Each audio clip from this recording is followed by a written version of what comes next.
नमस्कार दर्शकों, मैं आर कुमार सैनी, वैदिक and KP astrologer, vastu expert and हस्तरेखा विशेषज्ञ।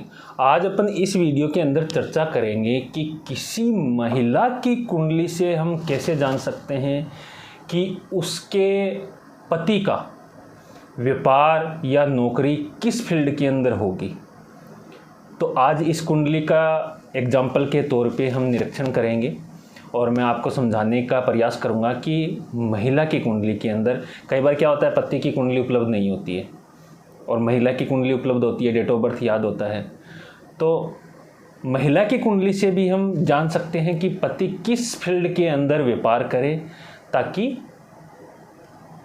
वो अच्छी तरीके से तरक्की करे या वो सफल हो उस क्षेत्र के अंदर। जिससे ये एक महिला की कुंडली है, मेष लगन की कुंडली है और कुंभ राशि है। सप्तम भाव के अंदर तुला राशि पड़ रही है। ये तुला राशि है। तुला राशि का स्वामी होता है शुक्र और शुक्र बैठा हुआ है बुध की राशि के अंदर, थर्ड भाव के अंदर।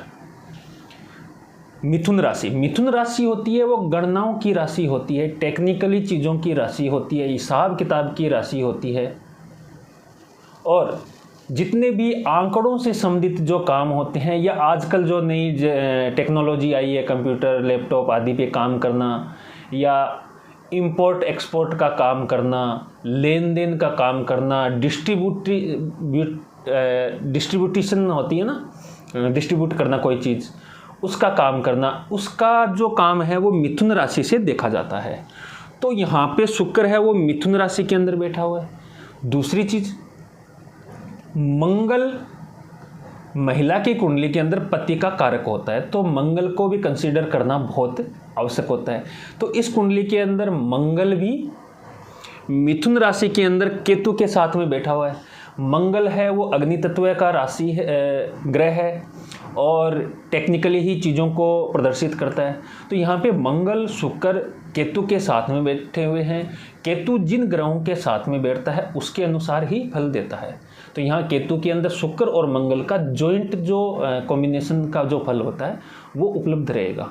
तो यहाँ पे मंगल शुक्र और केतु मिलके व्यक्ति को टेक्निकली फील्ड, अग्नि से संबंधित विभाग या इंपोर्ट एक्सपोर्ट, डिस्ट्रीब्यूशन और डिस्ट्रीब्यूट करना कोई चीज़ और सर्विस प्रोवाइडिंग का जो काम होता है उसके अंदर गणनाओं से संबंधित, हिसाब किताब से संबंधित या एक टाइप से क्लर्क से संबंधित जो काम होते हैं वो यहाँ शो कर रहा है। तो निश्चित तौर पे इस महिला का पति का जो काम रहेगा वो टेक्निकली फील्ड के अंदर रहेगा, गणनाओं से संबंधित, हिसाब किताब से संबंधित, आया गया, लेन देन, कितनी चीज़ें आई, कितनी चीज़ें गई, कहाँ से खरीदा गया, कहाँ बेचा गया, उन चीज़ों से संबंधित है हिसाब किताब रखने का काम होगा और वो उस फील्ड के अंदर तरक्की करेगा। ये तो हुआ एकदम सीधा सा सैंपल कि आप लोगों को एकदम आसानी से समझ में आ जाए। अब दूसरी चीज़, ये चीज़ तो कंसिडर करनी है, साथ में ये भी देखना है कि जैसे हम पत्नी के सप्तम भाव को पति का लगन मानेंगे, इसको लगन मान के चलें तो छठे भाव जो नौकरी का भाव होता है वो गिनती करेंगे। पति का जो नौकरी का भाव होगा वो छठा भाव होगा, जो पत्नी की कुंडली के अंदर 12वां भाव बनता है। यहाँ से पति के भाव से गिनती करें 1 2 3 4 5 6, तो यहाँ पे छठे भाव का स्वामी गुरु बनता है और वो गुरु की राशि के अंदर बैठा हुआ है, चंद्रमा की राशि के अंदर बैठा हुआ है और उस पर शनि की दृष्टि है और यहाँ पे नीच राशि का बुध बैठा है। बुध और गुरु भी लेखन पठन, हिसाब किताब, वित्तीय संस्थाएं, बैंकिंग सेक्टर या धन से संबंधित जो सेक्टर होते हैं उनको प्रदर्शित करता है। तो यहाँ पे गुरु बुध भी यही काम, टेक्निकली काम है, लेन देन का काम है, वो शो कर रहा है। पति का दसम भाव कार्य क्षेत्र, तो दसम भाव का स्वामी यहाँ से गिनती करेंगे तो दसम भाव आता है चतुर्थ भाव। तो यहाँ से दसम भाव के अंदर गुरु बैठा है और दसम भाव का स्वामी चंद्रमा है, वो भी कुंभ राशि के अंदर, शनि की राशि के अंदर बैठा है और शनि की कुंभ राशि है वो भी टेक्निकली चीज़ों को प्रदर्शित करती है, हिसाब किताब, वित्तीय संस्थाएं, लेन देन, इंपोर्ट एक्सपोर्ट का काम है वो बता रही है।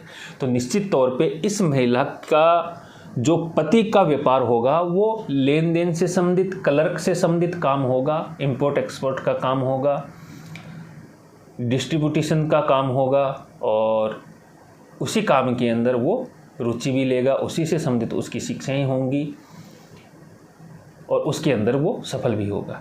तो अगर आपके पास अपनी कुंडली नहीं है तो आप पत्नी की कुंडली से भी जान सकते हैं कि पति कौन सा फील्ड चूज करे ताकि वो सफल हो। बहुत बहुत धन्यवाद। वीडियो अच्छा लगे लाइक शेयर कमेंट जरूर कीजिएगा।